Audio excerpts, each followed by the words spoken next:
Underneath this cover is a barbecue with a dark secret. A secret that you'll know about if you've looked at the title or the thumbnail of this video. But without further ado, let's get this cover off and take a look.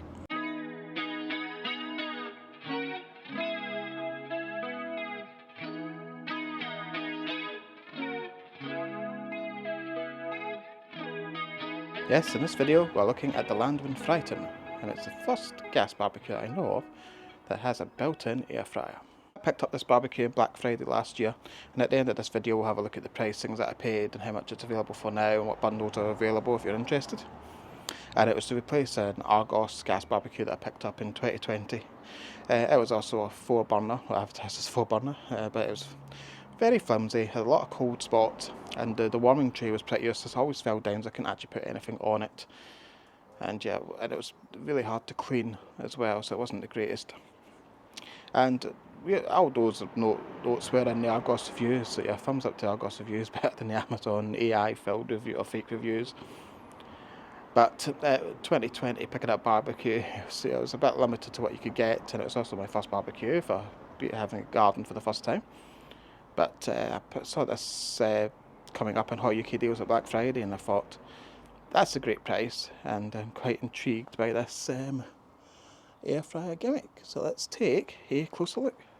So if we opened up the lid, we can see that the middle part of the barbecue here, the circle, can be removed. And this is part of the Landmann modular system. This is just a started barbecue grilling. So we can take that out. And you can also put in the parts they've got. Includes a sort of skillet, and there's also a piece for skewers. And the one I have is a pizza stone. So let's bring that out. I'm keeping it in this little cupboard for the moment.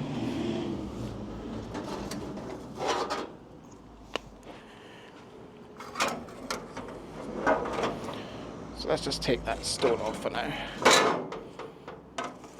Split it up into the different parts. We've got our handles, our holder. And that slots in nicely there.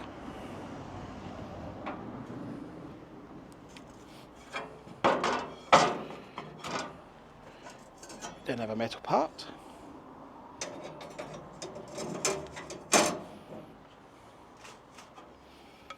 And then we put in the stone. So there you go. Nice way to cook pizzas on there. And I have also bought separately, not associated from Landmann, third party, but I've got my own little sort of skillet tray, and I use this to sit this on as well. And it just makes it easier for taking it off. So yeah, do need to have a good pair of oven gloves, as these handles can get very, very hot when you're taking it off. So yeah, do be careful with that. But yeah, I quite like this modular system, and I hope there's some more modules to come. It came to assembly. This took a good evening to put together. Now, I found it a little bit fiddly getting it up and running first, but if I was to do another one straight afterwards, I think it would probably take half the time. It wasn't too bad.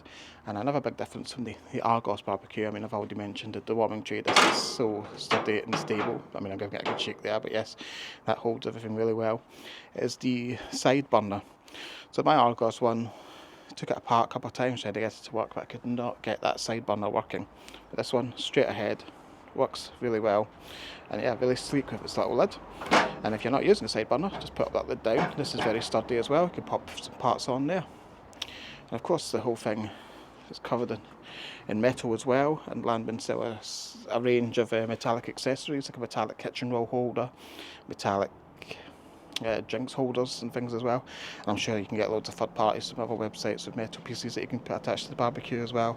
So yeah, very sturdy. I mean, the Argos one had these little fragile knobs. These are good twisting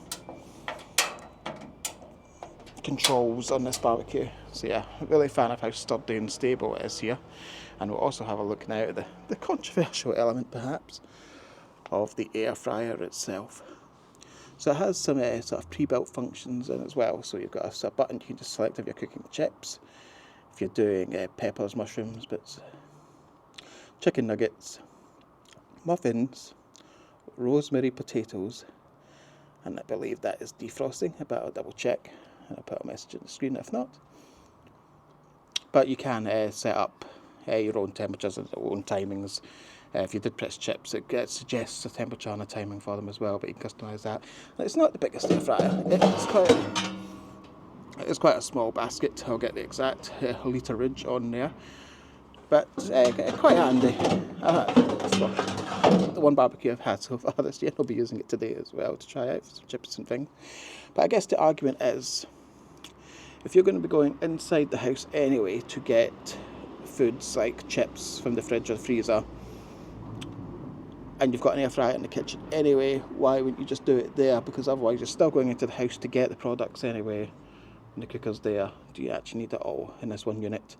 And I didn't buy this for its air fryer. I got it because the whole unit itself was a good price, so this was an interesting add-on. So even without this, I would have bought the actual barbecue itself. But it's an interesting piece, and perhaps it could be quite useful if you did have some foods that you wanted to maybe give a little cook first in the air fryer and then finish off in the barbecue without having to then run constantly in and out of the house. But I guess we'll have to see. This is the Fryton version 1. We'll have to see if there's a version 2 as well. So I built this. I got this for Black Friday last year in November. I built it and it stayed in the house till February, and that's when I brought it out to try it out and have a little barbecue. Because I was concerned actually about, because this is electronics, how would it do, even with the cover on, how would it do in the cold? So that's something I'm going to have to see about this winter. So it's not coming back into the house. I thought it might be quite easy just to maybe undo some screws, bring this out, and maybe keep it in the house during the winter months to be on the safe side. But no, it's just a little bit more fiddly than that, and it connects to another unit inside the barbecue. So maybe, I don't know if there's a version 2, maybe they could make it easier that you could actually slot the whole air fryer unit out and keep it in storage. But I don't know if they would actually be admitting there could be a fault there. So I guess we'll see how it copes over the summer, and maybe this time next year we'll have another video up to see if the air fryer survived the winter months. We're now at the back of the unit, and you can see that I've got my storage in pieces, and we've got the fat drip tray, very large tray. I keep on hopping back to this Argos one, but at this little tiny thimble. And you can see the back of the air fryer while the heat comes out, and where the plug is stored as well. So yes, so as well as connecting to gas, you'll also be connecting to electricity if using the air fryer function. You do not need to plug it in if not using the air fryer. So you can just use this as a standard barbecue without the need for the air fryer to be connected on.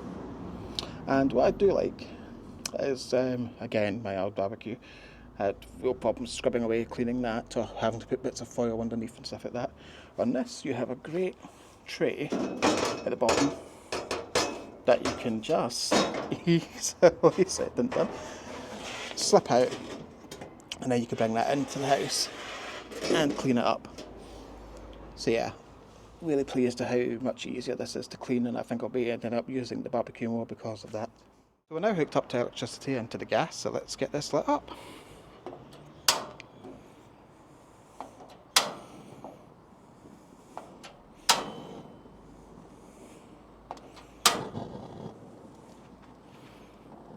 Crank it to max.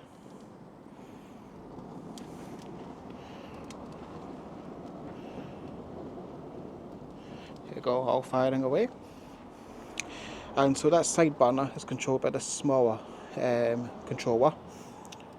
That's in between. I don't know if I preferred that to have been right at the edge instead. Then I know that that's part of a separate device. But yeah, we'll get that opened up and lit up.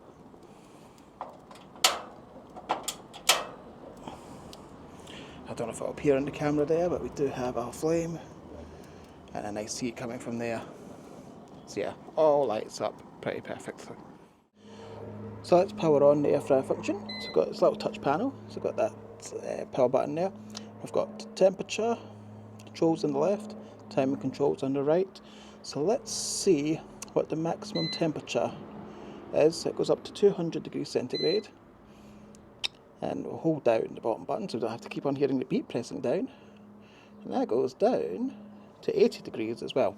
So let's look at the timer. That goes down 1 minute. And let's get that all the way to the top. So you can air fry for 90 minutes. And if we press some of those pre-functions, so the chips are 200 degrees, peppers and mushrooms 160, chicken nuggets 200, muffins 160, rosemary potatoes 180, and I think that's defrost, double check, 115. degrees. So if I just wanted to cook some chips, press power, and off it goes. 15 minutes at 200.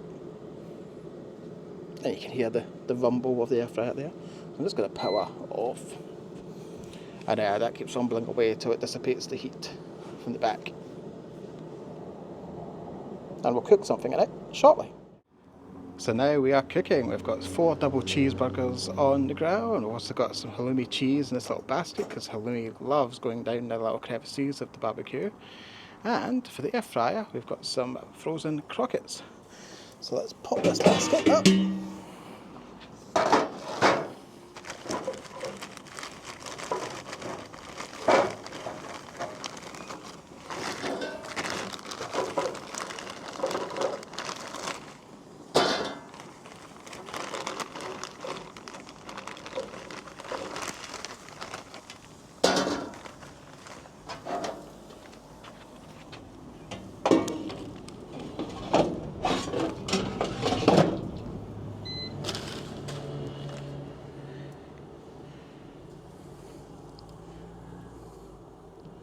Let's go for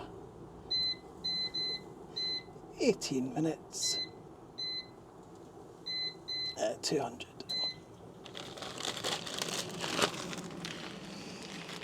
And I'll get back to the grill. Right, as we're wrapping up some cooking here, I thought I would bring out my sizzle buddy. I thought I was going to call it barbecue buddy, so this is in the makers of boot buddy. And this is a little cleaner for the barbecue that you're meant to squeeze some water out and then go along getting dirt off the barbecue as you cook. Just using the power of steam clean. And I've got these metal bits here to really get into the edges. I've got water leaking, great. So yes, I'll give it a good proper clean afterwards, but I thought I'd just have a little try at that. The croquettes have just finished, so we're going to take a look at those.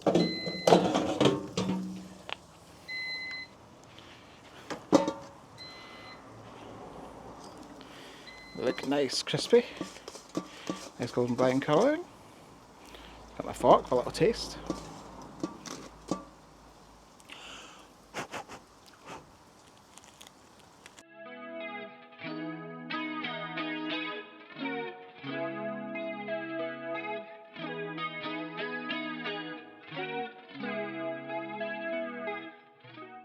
Crispy, nice crispy on the outside, lovely fluffy and hot on the inside. Yeah, that's fantastic. Really nice addition, that. Right, time for clear up, and I'm going to try and do this sizzle putty, which is filled with water, and it's got little scrubby bits at the top, and at the bottom there are bits for the grates. So leaking a bit. I've had this a little while, and I squeezed it too hard and broke some of the water collection. It's got that there. Getting in between, get all this mess off.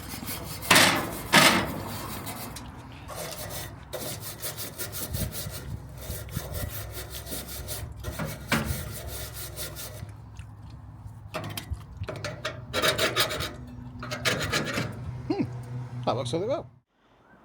So I've been using this as a buddy, and yes, cleaned up pretty easily. We used it for the grill grates at the top and the little heating tents below as well. And if we just come round the back again, we can have a look at the trays. I cleaned this up as well, and this is a game changer. Now this is probably in loads of barbecues, but it was definitely not in the Argos one. But this just came out, covered in little bits, put those in the bin, gave it a wipe. Really happy. And yeah, the grease tray did its job well, which is swinging about. So yeah, that was a really easy clean. So to the pricing. So on release, this barbecue was £700. I picked it up in a Black Friday sale for £200. At the moment on the Landmann website, it's changed its RRP to £550 and is on sale for £349. And you can also pick it up at Appliances Direct for £520. So if you are patient and can hold out for another year for barbecuing, maybe hold on to see if there's another Black Friday sale, because for £200 I think this is an absolute bargain.